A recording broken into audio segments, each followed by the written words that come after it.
Quando tento achar uma simples fórmula para o período anterior à Primeira Guerra Mundial, espero poder comunicar sua totalidade, chamando-a de a Era de Ouro da Segurança. Tudo em nossa monarquia austríaca de quase 1000 anos parecia ser baseado na permanência. Stefan Zweig, autor austríaco. Fogo!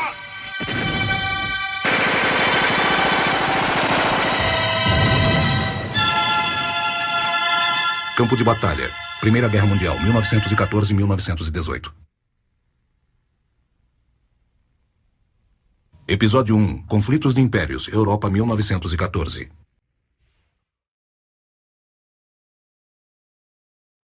Primeiro ato. Último verão do Velho Mundo.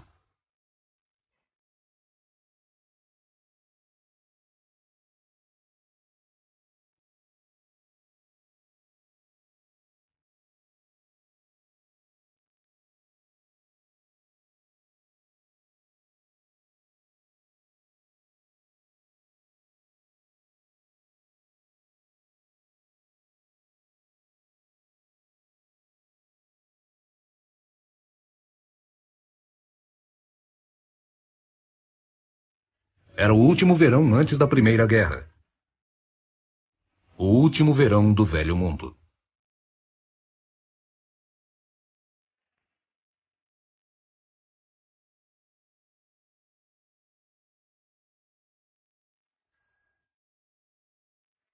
Para o homem e a mulher comum nas ruas do mundo ocidental, alguém que viveu nos anos vibrantes do século XX, nada parecia estar mais distante do que uma guerra.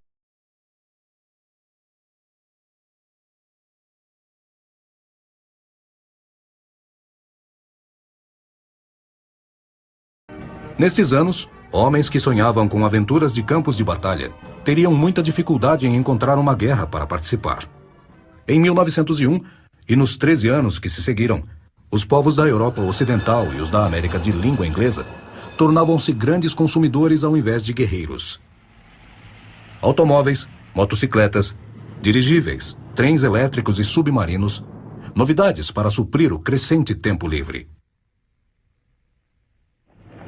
Uma classe média emergente esperava por cada vez mais anos de progresso, com mais prosperidade e mais paz. Não houve nenhuma guerra entre os grandes poderes por quase meio século, e a globalização da economia mundial sugeria que a guerra havia se tornado uma coisa do passado.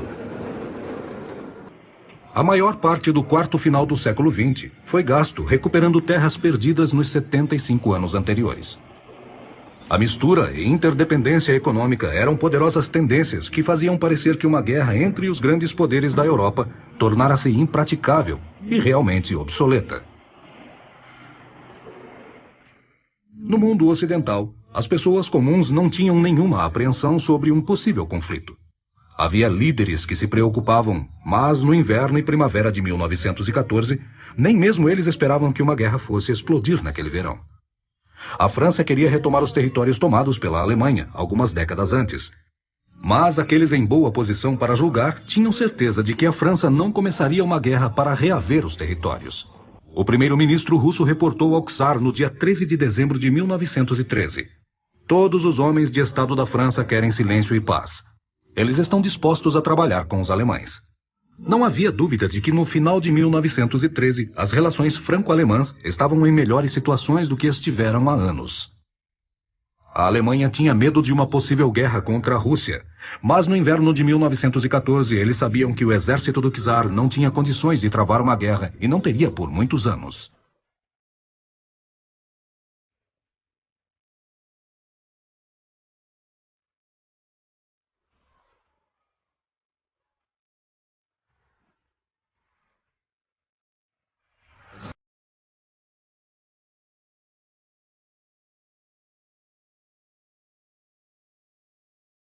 I know how this grew for me and my gal.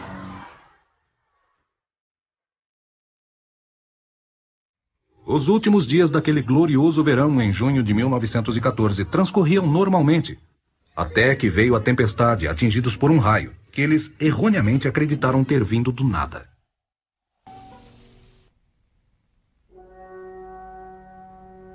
Segundo ato. Rede de interesses.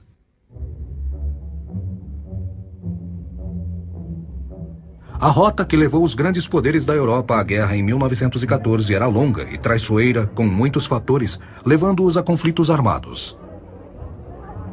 Talvez o mais importante e óbvio tenha sido a Guerra Franco-Prussiana de 1870. Aquele confronto limitado assistiu à humilhante derrota francesa e à unificação dos estados alemães sob liderança prussiana. A emergência repentina do Império Alemão, que teve como parte a conquista das províncias francesas de Alsácia e Lorena, trouxe uma mudança fundamental para o equilíbrio do poder europeu. O progresso acelerado da Alemanha na economia e sua ascendência militar apenas intensificaram as ansiedades de seus vizinhos. Em 1913, a Alemanha, que ficava atrás apenas dos Estados Unidos, era a nação industrial mais poderosa do mundo. Na maior parte das duas décadas entre 1871 e 1890, o novo status quo europeu não era seriamente desafiado graças à destreza e os desvios diplomáticos do chanceler alemão Otto von Bismarck, mantendo a França isolada.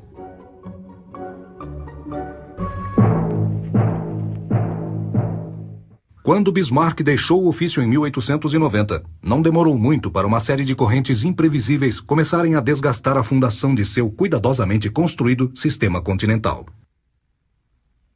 Uma rápida deteriorização da relação russo-alemã e a aproximação entre a Rússia czarista e a França republicana obrigou a Alemanha a reforçar sua aliança com dupla monarquia austro-húngara.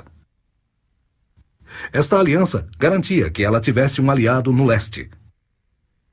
A Alemanha pagaria um preço alto por uma política que a amarrava mais próxima de um império decadente que estava, ele próprio, achando cada vez mais difícil frear as aspirações nacionalistas de sua distinta população.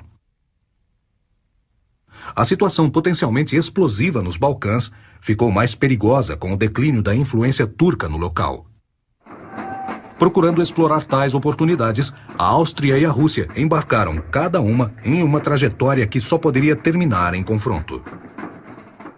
O surgimento da Sérvia somou mais um elemento perigoso para esta instável mistura regional.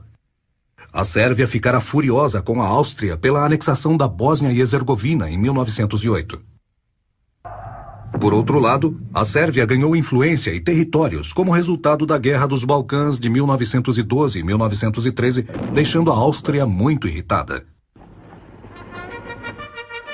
Com a saída de Bismarck, o agressivo e errático Wilhelm II, que se tornou Kaiser em 1888, logo levou a Alemanha a seguir um caminho mais agressivo nas relações internacionais. A França já havia determinado vingar o desastre de 1870 e a reconquista de suas províncias perdidas ficou armada pelo poderio militar e industrial em desenvolvimento na Alemanha. A Rússia também se preocupava com a aliança austríaco-alemã, que não apenas lançaria uma nuvem negra sobre sua fronteira ocidental, mas também iria contrariar os interesses russos nos Balcãs. A primeira e talvez mais significante das rachaduras na estrutura erguida pela diplomacia de Bismarck apareceu em 1892. A retirada de sua pedra de apoio, o isolamento da França.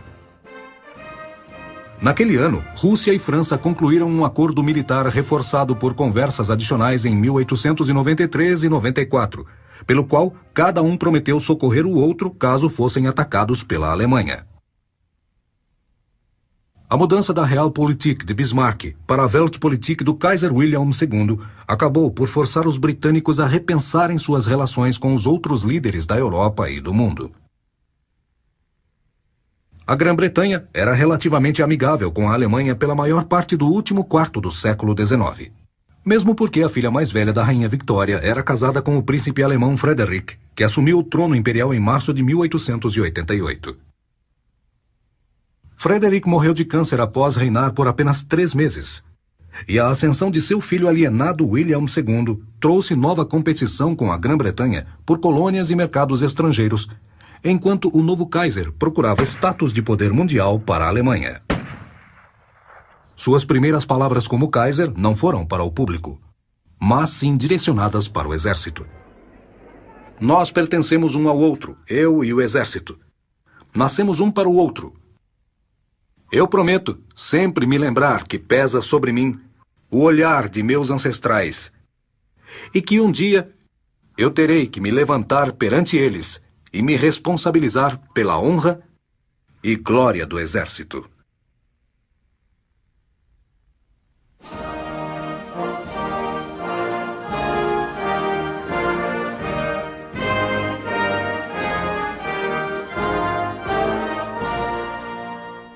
O exército alemão liderado pela Prússia era a organização militar mais poderosa do mundo.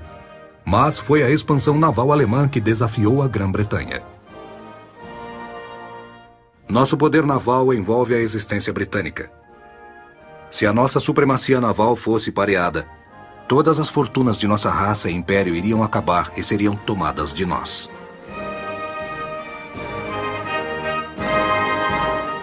Formada pelo almirante Alfred von Tirpitz com o apoio do Kaiser, a Kriegsmarine revelou sua intenção de construir uma frota com 38 navios de batalha em 20 anos.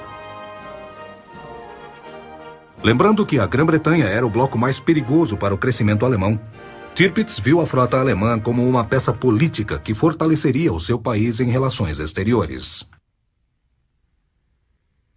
O lançamento de 14 navios de batalha alemães entre 1900 e 1905 inaugurou a corrida naval armamentista, que ficaria ainda mais ameaçadora quando a Grã-Bretanha lançou o revolucionário navio movido a turbina HMS Dreadnought, o All Big Gun, em 1906. Cada lançamento deixava a Alemanha e a Inglaterra ainda mais distantes. Eu expliquei que o verdadeiro motivo para o crescente antagonismo frente à Alemanha não era inveja de seu rápido crescimento, mas medo da marinha que crescia. O Kaiser não se importava. Eu não desejo um bom entendimento com a Inglaterra pelo preço da extensão da frota alemã.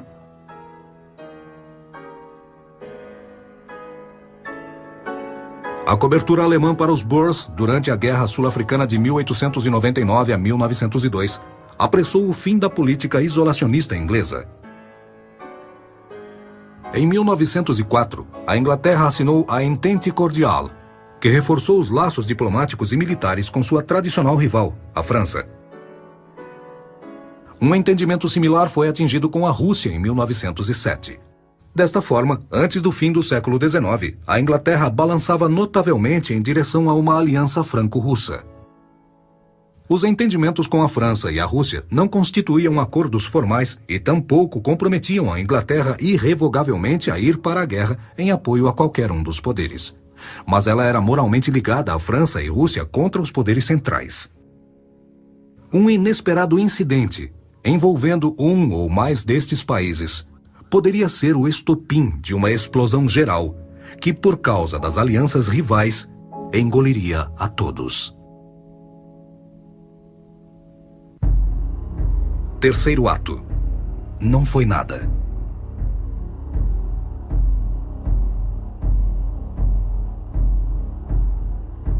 Domingo, 28 de junho de 1914.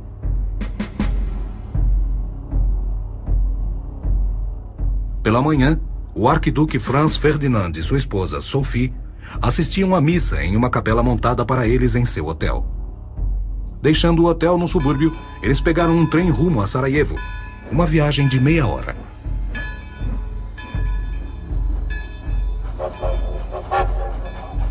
No terminal da ferrovia, nos limites da cidade, eles se transferiram para automóveis. E com eles seguiram o resto do caminho. A procissão dos carros entrou em Sarajevo em torno das 9h30 e 10 horas da manhã, seguindo para a prefeitura. A chuva da manhã tinha parado. A capota do carro foi aberta. Naquela manhã, Gavrilo Princip, um adolescente bósnio-sérvio que tinha como escolha de carreira ser um mártir, estacionou com os conspiradores junto aos aterros do Apel, em 3 lugares interceptados por pontes.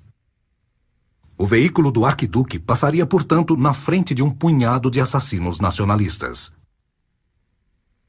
Na primeira das pontes, a procissão do arquiduque entrou na zona de matança. 3 conspiradores formaram uma linha ao longo da margem do rio e mais 2 na terra. A primeira tentativa de matar o arquiduque veio da margem do rio, através de Nedeljko Kabrinović, que pediu a um policial para apontar qual era o carro de Franz Ferdinand. Então, em um poste de luz, ele tirou a trava de sua bomba para detoná-la. Ele jogou a bomba contra o carro do arquiduque, batendo contra a capota sanfonada do conversível, de onde ela rolou para explodir contra a roda do carro que vinha na sequência. A condessa sentiu algo bater contra seu pescoço, enquanto os ocupantes do carro de trás tiveram ferimentos leves. Príncipe, que ouviu a explosão e gritos da multidão, correu para o local onde parecia tudo ter terminado.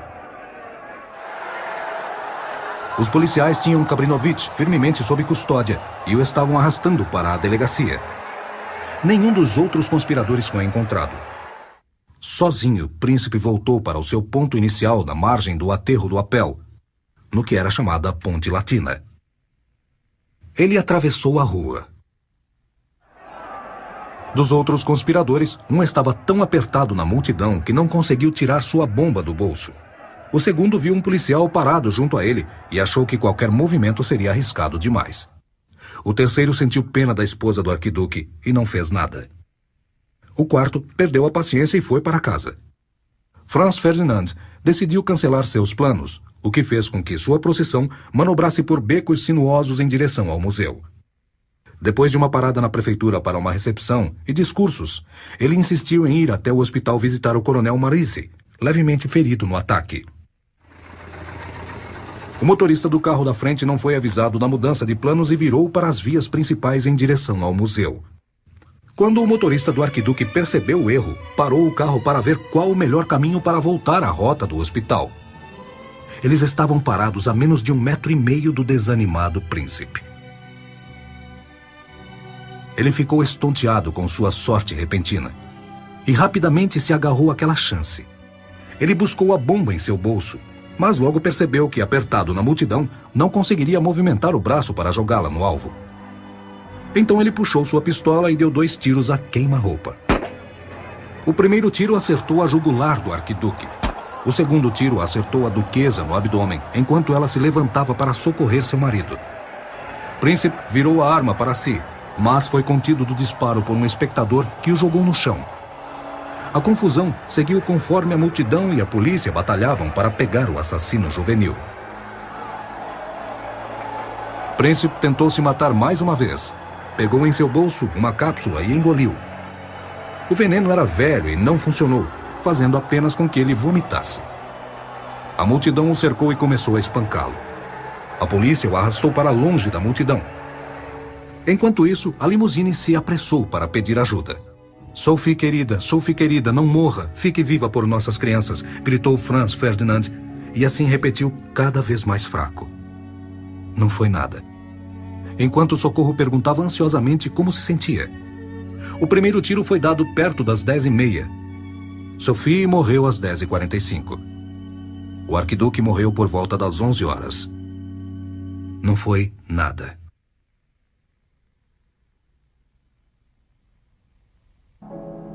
Quarto ato.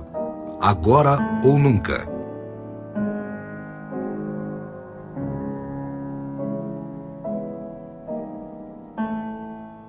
Se esses assassinatos tivessem sido cometidos em Sarajevo 1 século antes, teria levado semanas ou meses para que a notícia alcançasse lugares distantes. As consequências teriam sido muito diferentes, mas a tecnologia tinha mudado as coisas. Os escritórios estrangeiros de todo o mundo sabiam do atentado na hora. Na Alemanha, o Kaiser foi informado enquanto competia em uma regata com seu iate Meteor. William decidiu voltar para Berlim. Na Inglaterra, o ultraje, como foram chamados os assassinatos, dominaram as colunas de assuntos estrangeiros publicadas no London Times.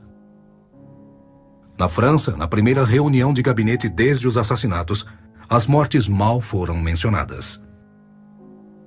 Realmente, em todas as capitais da Europa, a reação ao assassinato do herdeiro do trono de Habsburgo foi calma ao ponto da indiferença.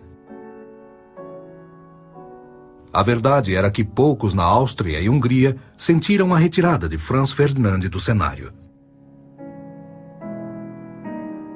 Na verdade, os líderes da dupla monarquia deploraram o assassinato de sangue real. Mas se alguém de sangue real tivesse que ser sacrificado, o arquiduque seria a escolha de todos. É claro que o legítimo herdeiro estava próximo apenas do imperador, a figura mais importante do Império de Habsburgo. Ao assassiná-lo, os terroristas sérvios fizeram um desafio público à própria existência do Império. Se Viena falhasse em responder, ela perderia por negligência. O assassinato não era a razão pela qual a dupla monarquia procurava destruir a Sérvia. O Império Habsburgo queria destruir a Sérvia antes dos assassinatos. Os assassinatos deram a Viena uma desculpa, não uma razão, para passar o desafio dos sérvios para as autoridades austríaco-húngaras, nos Balcãs. Primeiro, a Áustria procurou pelo apoio da Alemanha, que em troca via no confronto austríaco-sérvio uma chance de ouro de assegurar a hegemonia na Europa, atingindo status mundial, enquanto quebra os poderes da Entente que a circula, se prevenindo contra a modernização russa e erradicando os perigos para a Áustria e Hungria. O Kaiser acreditava que, como no passado, eles poderiam manter esse conflito localmente, sem ter que ir à guerra contra outros poderes. O embaixador alemão para a dupla monarquia reportou ao Kaiser: O conde Leopold von Brestow, ministro de Relações Exteriores austro-húngaro, disse-me que tudo apontava para o fato de que os passos da conspiração que derrubou o arquiduque correu junto com Belgrado. Frequentemente tenho escutado aqui em Viena, até entre pessoas sérias, a vontade de que uma ação final seja tomada contra os sérvios.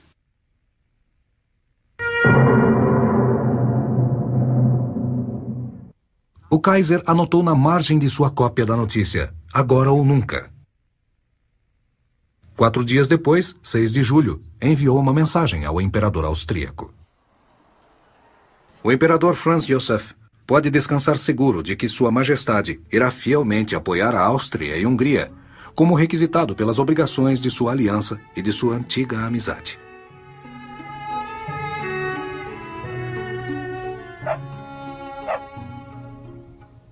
E com isso, no mesmo dia, o Kaiser voltou em um cruzeiro de verão no iate real nas águas escandinavas. Enquanto a Europa continuava nas suas perfeitas férias de verão, a Áustria foi retirar o dinheiro do cheque em branco alemão de apoio incondicional contra a Sérvia. Obtendo o endossamento da Alemanha, 25 dias após o assassinato do arquiduque, a Áustria enviou um ultimato de 10 pontos à Sérvia.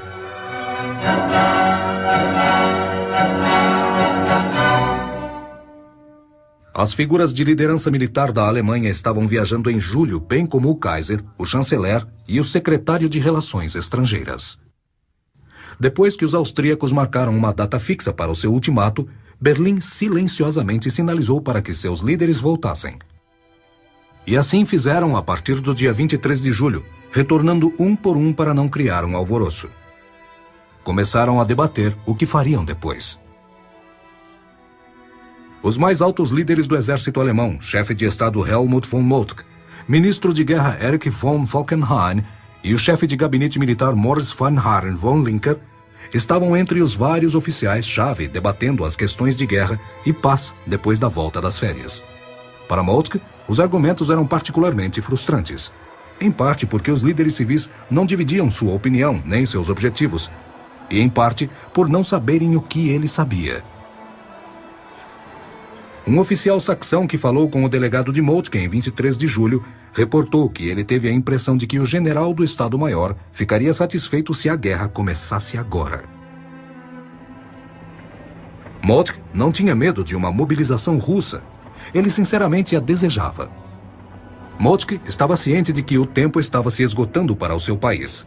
A Alemanha estava comprometida a seguir a grande estratégia de Moltke. Uma estratégia da qual poucos sabiam. O Kaiser Falkenhayn e até 31 de julho o chanceler alemão Bethmann estavam entre os que não sabiam. Nenhum deles sabia que Moltke já tocava o plano de abertura de guerra.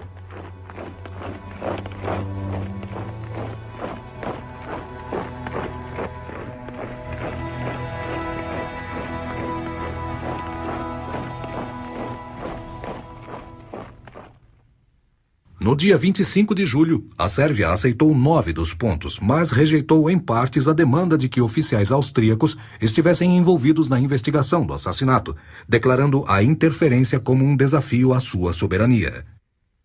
No dia 25 de julho, a Sérvia mobilizou seu exército. A Rússia também confirmou uma mobilização parcial antes de entrar em um período preparatório à guerra no dia 26 de julho. A Áustria foi recíproca, mobilizando-se no mesmo dia. Então, em 28 de julho, a dupla monarquia declarou guerra à Sérvia. Até este ponto, ainda seria possível isolar o problema. Mas a Alemanha continuou agindo para aumentar a tensão e dar dimensões mundiais à crise. Em 29 de julho, a Alemanha demandou a suspensão imediata das preparações russas. Se falhasse nisso, significaria que a Alemanha teria que mobilizar o seu exército. O chanceler imperial alemão Theobald von Bethmann-Hollweg instruiu o embaixador em São Petersburgo. Gentilmente peço a atenção para o fato de que a confirmação de medidas da mobilização russa nos forçará a nos mobilizar. Neste caso, será muito difícil prevenir contra uma guerra europeia.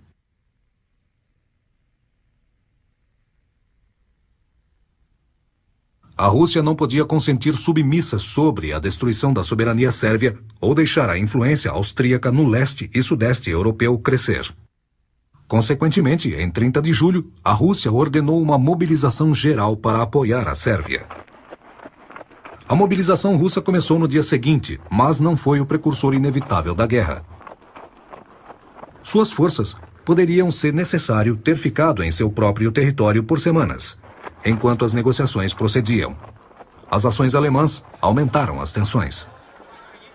Às 13 horas e 45 minutos de 31 de julho, a Alemanha proclama um Kriegsvorstand, ou perigo ameaçador de guerra. Às 15h30, o governo alemão se direciona à Rússia e à França. A Alemanha se apresenta à Rússia com um ultimato. A não ser que ela se desmobilize entre 12 horas, uma mobilização geral seguirá da Alemanha. O embaixador alemão em Paris é informado que uma mobilização significa guerra. É pedida à França uma garantia de neutralidade. Os acontecimentos estavam rapidamente perdendo o controle. Quando a Rússia falhou em dar uma resposta, a Alemanha ordenou uma mobilização geral. O tempo estava se esgotando. A mobilização em cada país era o momento em que se davam os efeitos dos planos de guerra. Em nenhum lugar isso era mais claro do que na Alemanha, já que ela se tornara prisioneira de seu plano. O Plano Schlieffen foi originalmente formado em 1897 e revisado em 1905 pelo conde Alfred von Schlieffen, que era então o general-chefe do Estado-Maior. O alvo dominante de Schlieffen era o de capacitar a Alemanha a lidar com sucesso contra um pesadelo estratégico de uma guerra de duas frentes, contra a Rússia e a França. Contudo, ao aparente oferecer de uma possível solução para este problema, o plano reduziu o medo do exército de uma guerra de duas frentes e fortaleceu sua disposição para aceitar os riscos de tal conflito. Schlieffen estimou que se a Alemanha tivesse que enfrentar França e Rússia, quanto mais tarde, mais lento seria o processo de mobilizar e organizar as tropas, dando à Alemanha uma margem vital de umas 6 semanas para superar a França em uma campanha rápida e massiva. Assim que a França estivesse derrotada, a Alemanha poderia transferir suas forças para o leste para encontrar a força esmagadora da Rússia.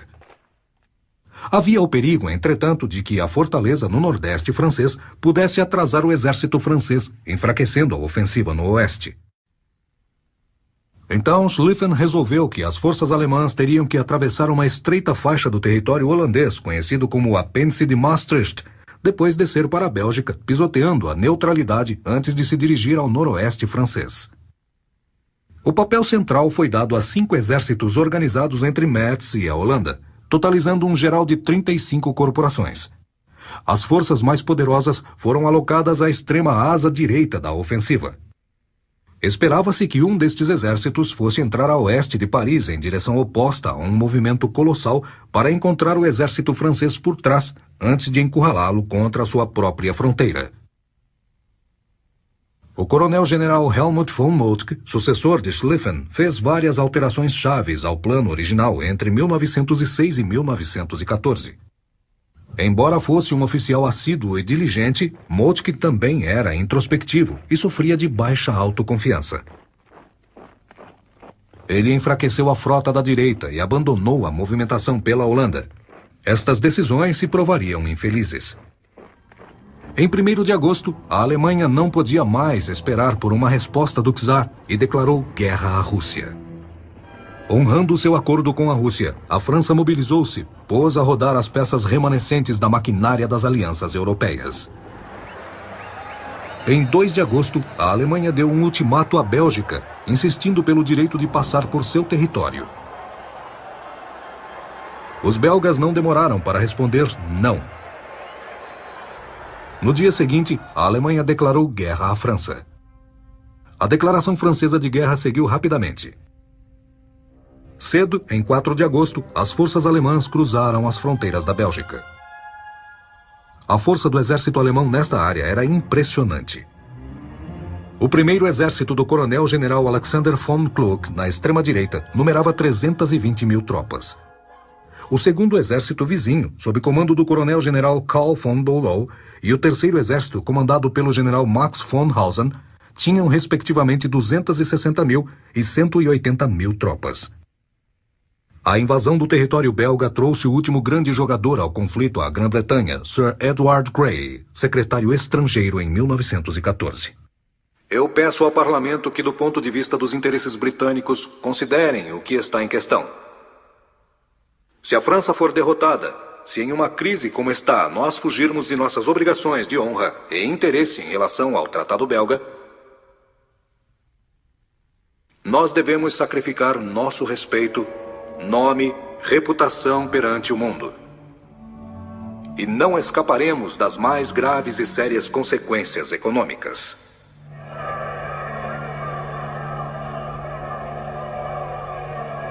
Que garantia temos de que não haverá uma guerra europeia sobre nós? E por um motivo tão estúpido também. Não quis dizer estúpido. Mas ter que entrar numa guerra contra a Sérvia é inacreditável. A Grã-Bretanha não tinha nenhum acordo formal com a França e a Rússia, mas era comprometida por um tratado de 1839 para garantir neutralidade à Bélgica.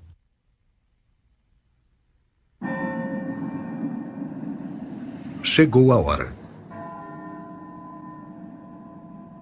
Às 23 horas de 4 de agosto, o tempo havia se esgotado para o último verão do Velho Mundo. Na varanda de sua residência, o secretário da Casa Britânica Sir Edward Grey assistiu os lampiões seguindo pela rua de baixo. As lâmpadas estão se apagando por toda a Europa. Nós não mais a veremos acesas em nossas vidas.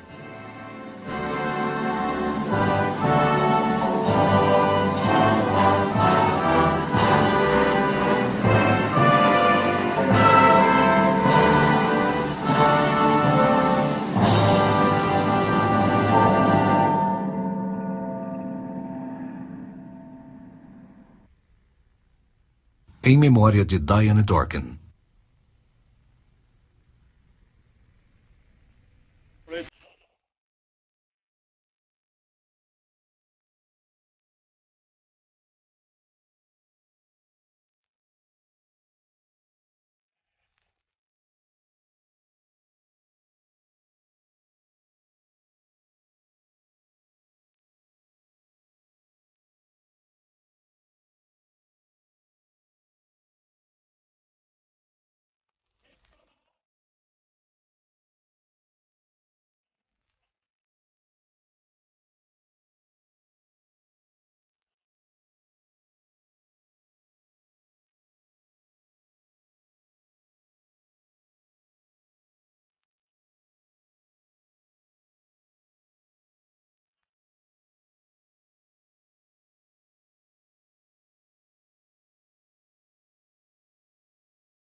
It's so long.